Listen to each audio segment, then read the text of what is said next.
पुण्यामध्ये पवार गट महाविकास आघाडीच्या चर्चेतून बाहेर, पिंपरी चिंचवडमध्ये दोन्ही राष्ट्रवादीचं ठरलं.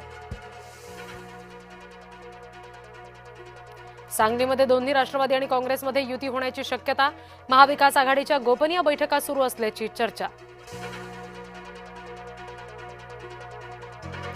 2 गुजराती मुंबई गिळायला निघालेत, उद्धव ठाकरे यांचा भाजपावर घणाघात. ठाण्यामध्ये भाजप 40 तर शिवसेना 91 जागांवर लढणार. उर्वरित 4 जागांबाबत लवकरच निर्णय होणार. जय महाराष्ट्राला सूत्रांची माहिती. मुंबई मनपा निवडणूक राष्ट्रवादी स्वबळावर लढणार. राष्ट्रवादीकडून उमेदवारांची पहिली यादी जाहीर.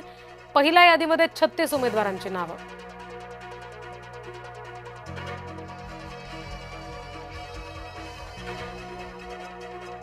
नागपूरमध्ये राजकीय घडामोडींना वेग. मुख्यमंत्री फडणवीसांनी घेतली नितीन गडकरींची भेट. नागपूर महानगरपालिका निवडणुकीसंदर्भात बैठक.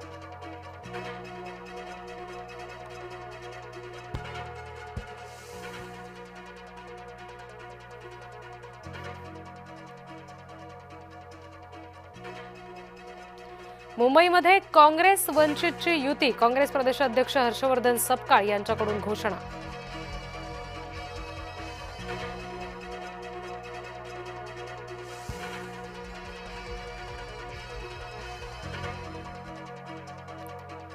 भाजपचे प्रवीण दरेकर आणि रिपाईचे रामदास आठवले यांच्यामध्ये जागा वाटपावर चर्चा.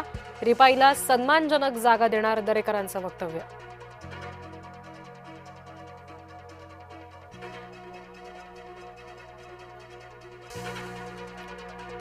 ठाकरे बंधूंच्या युतीमध्ये मराठी बहुल भागातील जागांचा पेच कायम. मनसेकडून अतिरिक्त 18 जागांची मागणी. दादर, माहीम, वरळी, शिवडी, विक्रोळीमधल्या जागांची मागणी.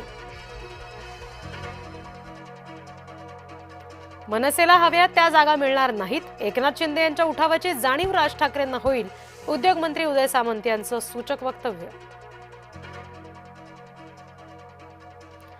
भाजपाने तुमचा दुरुपयोग केला, काँग्रेसचाही अनुभव आला. महाराष्ट्रासाठी मनसेसोबत युती केली, उद्धव ठाकरेंचं वक्तव्य. चर्चांना उधाण.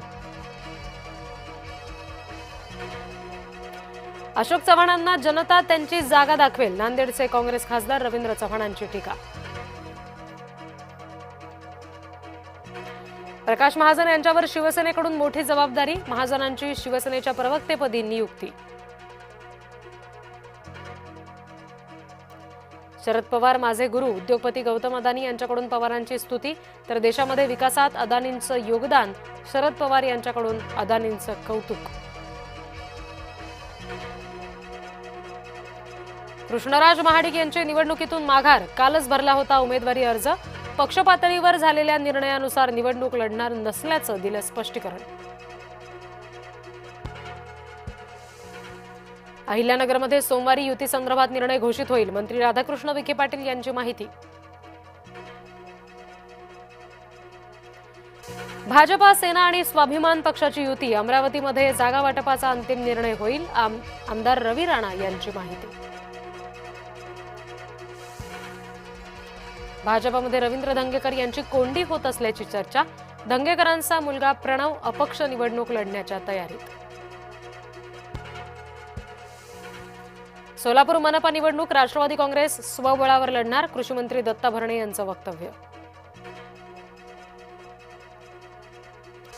हंसराज अहिर यांची मुख्यमंत्री देवेंद्र फडणवीसांसोबत चर्चा. मुनगंटीवार आणि जोरगेवार यांच्या वादासंदर्भात चर्चा. मंगेश काळोखेंच्या हत्येचा रायगडमध्ये निषेध. अलिबागमधील पोयनाड नाक्यावर शिवसेनेचं आंदोलन. मुख्य सूत्रधारांना अटक करण्याची मागणी. रायगडच्या समुद्र किनाऱ्यावर तुफान गर्दी. स्पोर्ट्स राईड, त्याचबरोबर घोडागाडीसह पाण्यामध्ये सुद्धा पर्यटकांची मौज मस्ती.